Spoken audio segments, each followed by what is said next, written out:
या सगळ्या घटनेतले आरोपी आहेत. त्या तिघाची हत्या झाली आहे आणि त्यांना कर्नाटकमध्ये एका गावात नेऊन टाकले. याबाबत काही माहिती घेतली आहे का तुम्ही, जो आरोप अंजली दमाने यांनी केला या सगळ्या प्रकरणात? अहो, अंजली दमाने बोगस आरोप करत असतील ते एवढी जर माहिती असेल तर असलेल्या पोलीस अधीक्षकाकडे दिली पाहिजे.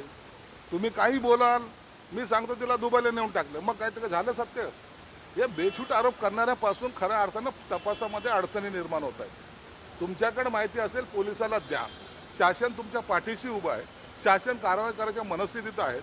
3 लोकांची हत्या झाली, मग त्यांच्या डेड बॉड्या कुठं आहेत, मग त्यांना तिकडं का टाकलं, हे सगळे प्रश्नचिन्ह निर्माण करायचं काही लोक काम करत आहेत. आज जो मोर्चा निघलाय तो सर्व पक्षी निघालाय. राजकारणाला वेगळ्या दिशेने जे का टर्न द्यायचा प्रयत्न करतायत. एक कोण कुणावर आरोप करतोय, परंतु ज्याचा जीव गेलाय त्याच्या संदर्भात काय, हा खरा प्रश्न आहे. म्हणून ज्याची हत्या झाली त्याला न्याय देण्यासाठी शासन सरकार हे सक्षम आहे. त्या दृष्टिकोनातून तपास चालू आहे. या सगळ्या मुख्य आमदार जे आहेत प्रकाश सोळंके ते सुद्धा म्हणले याला राजश्रय असल्याशिवाय तो होत नाही. सत्ताधारी पक्षातलेच आमदार सातत्याने या प्रकरणावर बोलत आहेत. याला आधार कुणाचा आहे नेमका? असं काही नाहीये. मुख्य आरोपी कोण जो आहे त्याचा शोधण्याचं काम चालू आहे. जवळपास 6 एजन्स्या त्यांच्या मार्गावर आहेत. त्यांना तातडीने अटक केली जाईल, याबद्दल शंका घेण्याचं काही कारण नाही. कोणत्याही राजकीय पक्षाच्या नेत्याने एखाद्याला पाठिंबा दिला म्हणजे खून करणारा आरोपी निर्दोष सुटतो, हा जो चुकीचा गैरसमज पसरत चाललेला आहे त्याचा असा पसरू नये. आणि जो कोणी शासन झालंच पाहिजे. मी स्वतः त्या गावात गेलेलो आहे, मी स्वतः ते कुटुंब पाहिलेलं आहे आणि त्यांना मदत करण्याचा प्रयत्नसुद्धा केलेला. म्हणून त्या आरोपीवर कारवाई करताना कुणाचीही गय केली जाणार नाही असं मुख्यमंत्री देवेंद्र फडणवीसांनी सांगितलेलं आहे. आपल्याला त्यांच्यावर विश्वास हा ठेवायलाच हवा. यामध्ये त्या वाल्मिक कराडांना धनंजय मुंडे वाचवत असल्याचा आरोप केला जातोय आणि त्यामुळे धनंजय मुंडेंच्या राजीनाम्याची सुद्धा थेट मागणी केली जाते. याचं थोडंसं जी काय सत्य वस्तुस्थिती आहे ती बाहेर येऊ द्या. जर त्याच्यामध्ये कोणत्याही राजकीय पक्षाचा आमदार असेल, मंत्री असेल, कोणी जरी असेल तर त्याच्यावर कारवाई हे मुख्यमंत्री देवेंद्र फडणवीस साहेब असतील, एकनाथ शिंदे साहेब असतील किंवा अजितदादा असेल, ते जॉईंटली मिळून करतील.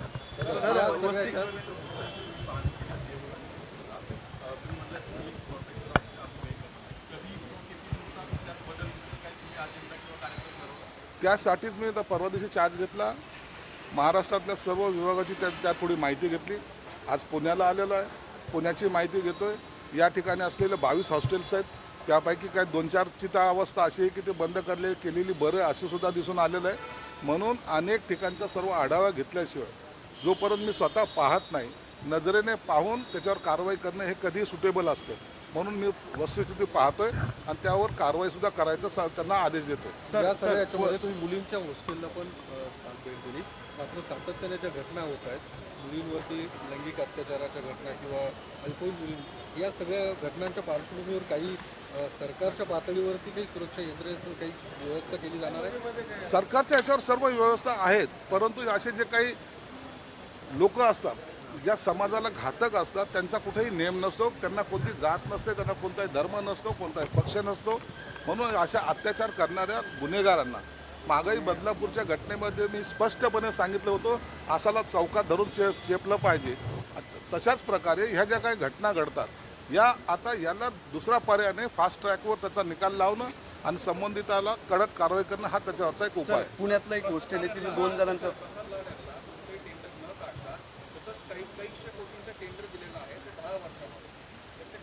त्या संदर्भात मी 2 दिवसात काय माहिती देणार? मला 2 दिवस झाले. 2 दिवसामध्ये सर्व गोष्टीची माहिती माझ्याकडे नसणार आहे. म्हणून मला थोडंसं कालावधी द्या. निश्चित असं कोणीही असलं तरी त्याच्यावर कारवाई करू.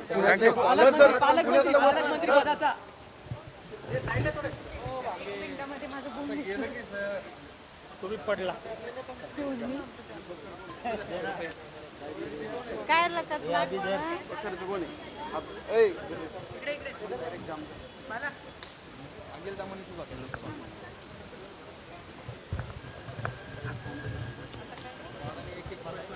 मॅम पुढे बघा, फक्त वायरमध्ये पाय अडकला नाही तर फोन पडेल.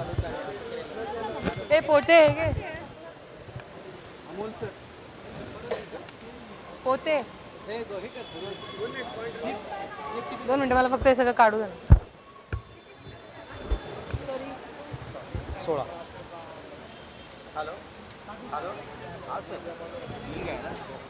येऊन मी आमच्या खात्यामार्फत जे हॉस्टेल चालवले जातात त्याची एक व्हिजिट केली. मुलींची जेवणाची व्यवस्था कशी आहे, त्यांची राहण्याची व्यवस्था कशी आहे, एक समाधानकारक चित्र या ठिकाणी मला पाहायला मिळालं. काही उणिवा निश्चित आहेत, त्यांचा प्रस्ताव मी संबंधिताकडून मागवला आहे आणि तातडीने त्याला सुद्धा मंजुरी देणार आहे. दुसरा महत्त्वाचा विषय असा होता की सामाजिक न्याय विभागाचा आढावा बैठक मला घ्यायची.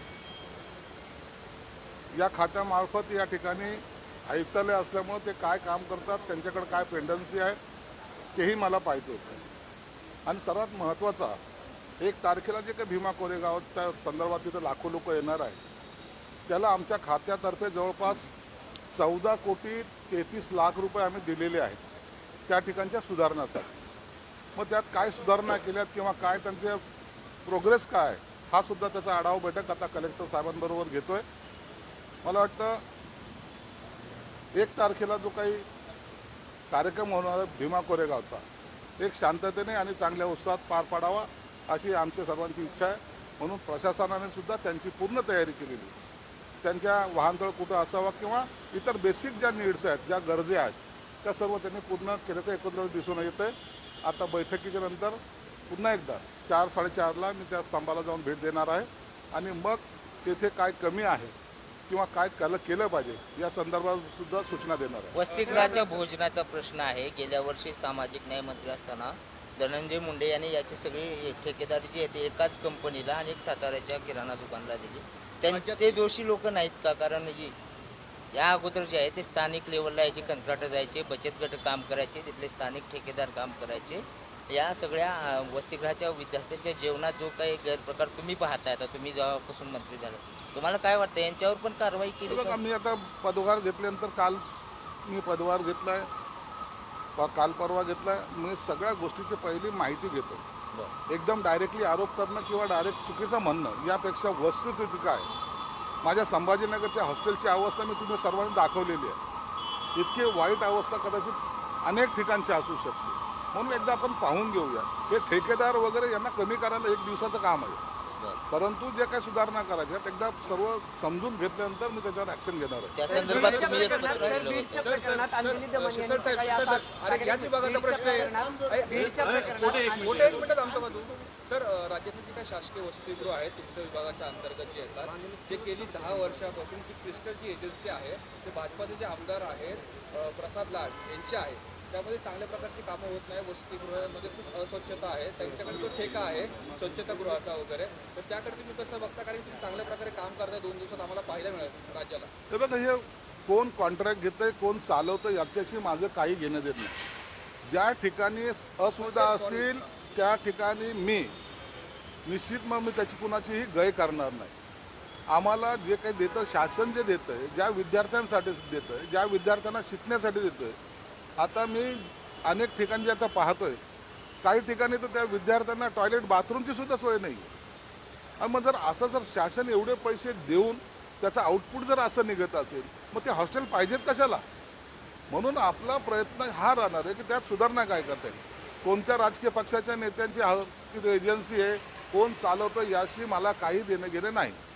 सर, भीमा कोरेगावचा तुम्ही विषय करता, तर दुसरीकडे बीडमध्ये आज पूर्णपणे बंद आहे. सरपंचाची हत्या झाली होती. त्यानंतर अंजली दमानी यांनी असा आरोप केलाय की जे या सगळ्या घटनेतले आरोपी आहेत त्या तिघाची हत्या झाली आहे